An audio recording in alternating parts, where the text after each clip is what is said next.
14h-16h, Brigitte Lahaie, Sud Radio. En compagnie de Hélène Vecchiali, psychanalyste, nous vous écoutons et nous allons notamment écouter Sophie. Bonjour Sophie.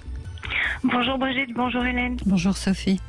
Merci d'être avec nous. Donc vous avez eu une relation pendant 4 ans avec un homme qui était très souvent en colère. Ah oui. Un petit garçon qui n'avait pas grandi. Oui, puis qui s'était carrément coupé du monde. Il est en situation de handicap et je l'ai rencontré par le biais de mon travail.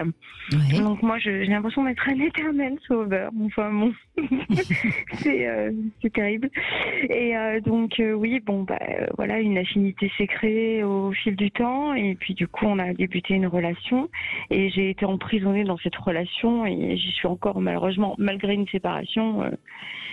Il y a 1 an, à peu près. Ouais. Et vous n'arrivez pas à couper le lien, mais pourquoi ? Parce que vous avez encore des sentiments, parce que vous êtes attaché, parce que vous vous sentez coupable de l'abandonner ? Qu'est-ce que vous diriez ? Alors je pense qu'il est en syndrome abandonnique, très clairement. Et que j'ai essayé de couper les ponts pendant quelques temps. Ça a duré 4 mois. Et moi, j'étais pas bien non plus. Je veux dire, j'avais toujours ce besoin du dialogue parce que c'est quelqu'un quand même qui a une intelligence assez élevée et qui a une discussion très intéressante. Et tout ce côté-là me manquait éperdument. Et en fait, je continue à m'occuper de lui. Je lui porte ses repas. Voilà. Alors, j'ai déménagé pas très loin. Je vis seule, mais pour le coup, je continue à m'en occuper à distance. Et ça vous ennuie ? Non. Si je le fais pas, en fait, je culpabilise beaucoup. Oui. Mais enfin, quelque part, j'aimerais me reconstruire et avoir une réelle relation.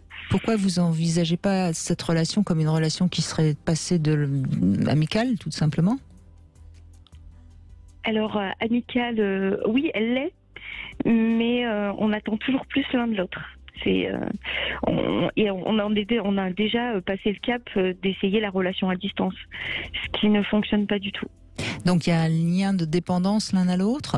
Ouais. Et vous, qu'est-ce qui vous rend dépendante de lui ? Je pense que clairement, je suis toujours amoureuse, malheureusement. Et pourquoi c'est vous qui aviez rompu ? Oui, par la force des choses, parce que c'était juste plus possible, quoi. Moi, j'ai eu un burn-out au travail. Donc pareil, et c'est pour ça que je vous dis que je pense que je suis à la fois victime mais à la fois sauveur, Oui. parce que j'étais dans un contrat de professionnalisation des médico-psychologiques et que j'aidais beaucoup mes consoeurs, mes pairs au niveau des écrits, au niveau de l'école, et que malheureusement elles ont beaucoup profité de ma disponibilité entre guillemets et de mon savoir, parce que ça faisait 23 ans que j'étais dans le médical et donc j'essayais d'apporter toujours de l'aide à mes... Et d'où vient ce besoin d'aider ? Enfin, moi pour l'instant je crois que c'est vous qui avez besoin d'être aidé. La question que je voudrais ajouter à celle de Brigitte, c'est si vous deviez ne plus aider, qu'est-ce qui se passerait ? Ben là, je suis en burn-out, voilà, clairement. Parce que je n'arrive plus à me positionner, à me projeter dans un avenir professionnel dans mon boulot. Oui, mais le burn-out, c'est la conséquence de toute l'aide que vous avez voulu apporter et qui était au-dessus de vos forces. Hein. Oui. Donc pourquoi tant de besoin d'être sauveuse ? Parce que je pense que dans mon enfance, j'ai jamais été reconnue. Oui, tout à fait. J'ai eu des parents très très différents, beaucoup très très très très proches de ma sœur, et moi j'étais un petit peu entre guillemets le vilain petit canard. Mais d'accord, mais ça c'est le passé. Oui, certes. Donc, est-ce que vous pensez que vous avez voulu sauver vos parents à un moment donné, ou est-ce que c'est parce que vous pensez que vous avez besoin d'être sauvé ? Vous voyez, c'est voir les choses à travers votre prisme à vous. Là, vous êtes dans le néocortex, vous analysez que peut-être que vos parents vous ont un peu laissé de côté par rapport à votre sœur, etc. Mais essayons de penser avec le cœur. Oui. Je pense que j'ai toujours ce besoin, en fait, de me sentir utile, que je sois valorisée, en fait. Voilà. Oui, avec l'impression que si vous vous contentez d'être assise à côté de quelqu'un sans rien faire, il vous verra pas, quoi. Que vous êtes marqué du sceau de l'indifférence et de la non-reconnaissance. Et que de sauver l'autre, ça vous permet d'avoir l'illusion d'être aimé, d'être indispensable, de ne pas être abandonné, d'être repéré. Oui, c'est ça, certainement. Et la difficulté pour vous, c'est que y a un travail à faire par rapport à ça. Moi, j'ai l'impression que tout ce que vous dites là est assez positif, c'est-à-dire que ce burn-out et cette séparation avec ce compagnon, même si j'entends que tout ça est très difficile, ça sonne peut-être le glas j'en ai marre d'être sauveuse, quoi. Faut que je trouve une autre solution parce que ça me pèse trop. Parce que là, vous êtes en effet tout à fait en bas, au fond de la piscine, comme on dit. Et vous avez besoin peut-être pour une fois d'appeler un peu à l'aide pour pouvoir remonter à la surface.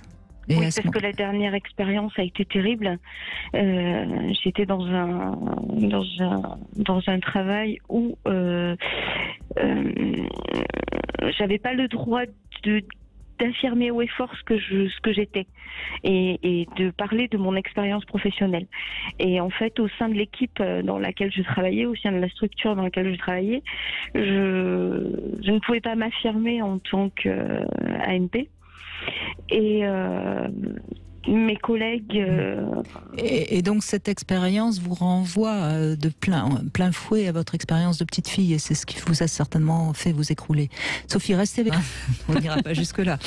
Alors Sophie, on vous retrouve. Donc on a compris que vous aviez besoin d'être sauveur finalement pour vous donner pour qu'on vous remarque en quelque sorte, comme le disait très justement Hélène Vecchiali.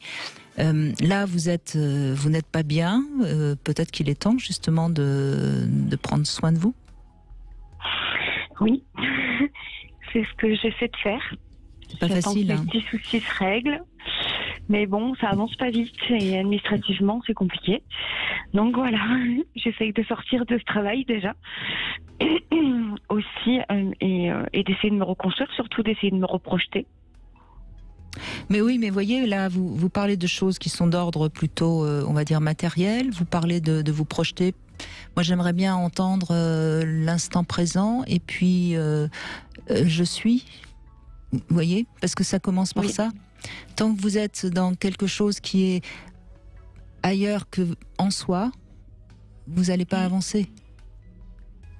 Il y a dans ce que vous décrivez, je le disais tout à l'heure, moi ma conviction c'est que vous êtes à la croisée des chemins et que c'est assez positif, aussi douloureux soit-il, c'est assez positif que dans votre vie affective, dans votre vie amoureuse et dans votre vie professionnelle, eh bien votre position de sauveuse ne vous nourrit plus.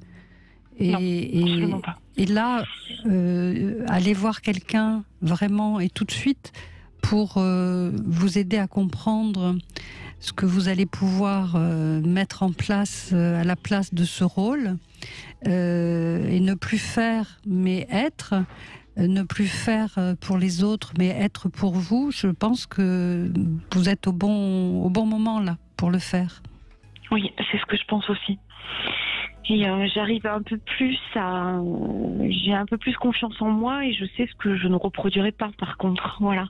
J'ai quand même réussi à me poser les bonnes questions et à avoir des réflexions on n'y arrive pas toute seule, Sophie. Non, mais je sais bien. On n'y arrive pas toute seule. Vous ne pouvez pas être jugée partie. Et là, tout ce que vous avez fait jusqu'à maintenant vous offre la possibilité, vous envoie le signal de stop. Il faut faire autrement et on ne peut pas simplement par la force de la méthode Coué et le courage, et j'entends que vous en avez beaucoup, on ne peut pas y arriver tout seul. Je dirais même que vous avez une certaine force et que parfois cette force elle peut s'allier contre nous, parce que justement, comme vous êtes quand même assez forte, vous pensez que vous allez pouvoir tenir. Certes, vous allez certainement pouvoir tenir, mais au détriment peut-être de maux du corps ou de temps long qu'il va falloir pour remonter la pente. Tandis que si vous allez vous confier à quelqu'un qui va être votre bon parent en quelque sorte, hein, eh bien, vous allez pouvoir vous appuyer sur cette personne et vous allez repartir beaucoup plus vite. Quelqu'un qui va vous reconnaître. Vous comprenez ? C'est pas s'avouer faible. Au contraire. C'est au contraire accepter de se faire aider. C'est être forte aussi. Ah oui, totalement. Mais ça fait peur, hein. Et c'est ça. C'est ça. Au début, oui. Ça fait Mais peur. une fois qu'on a posé les choses et qu'on a décidé que réellement, enfin qu'on a compris qu'on a réellement besoin d'aide, la démarche après se fait. Alors après, le seul souci, je dirais entre guillemets, c'est que moi j'habite une région qui est où pour avoir de l'aide, c'est assez compliqué, quoi. Les structures sont pas vraiment. Il n'y a pas grand monde dans le secteur pour. Disons qu'il y a des médecins, il y a des gens qualifiés, mais dans un premier temps, rien ne vous empêche de commencer par téléphone ou par Zoom. Je suis pas fan, je trouve que c'est mieux l'entretien, mais ça peut aussi être une manière de. Vous voyez, on peut toujours trouver des bonnes excuses quand on veut pas avancer. Donc faites attention à ça aussi. Mais je crois que vous avez vraiment tout à gagner. Et ça peut aller beaucoup plus vite que vous ne l'imaginez. Et puis, qu'est-ce qu'on peut dire d'autre que de s'occuper de soi ? C'est pas le meilleur projet qu'on peut avoir, franchement. Oui, c'est sûr. Merci Sophie, en tout cas. Merci. Merci.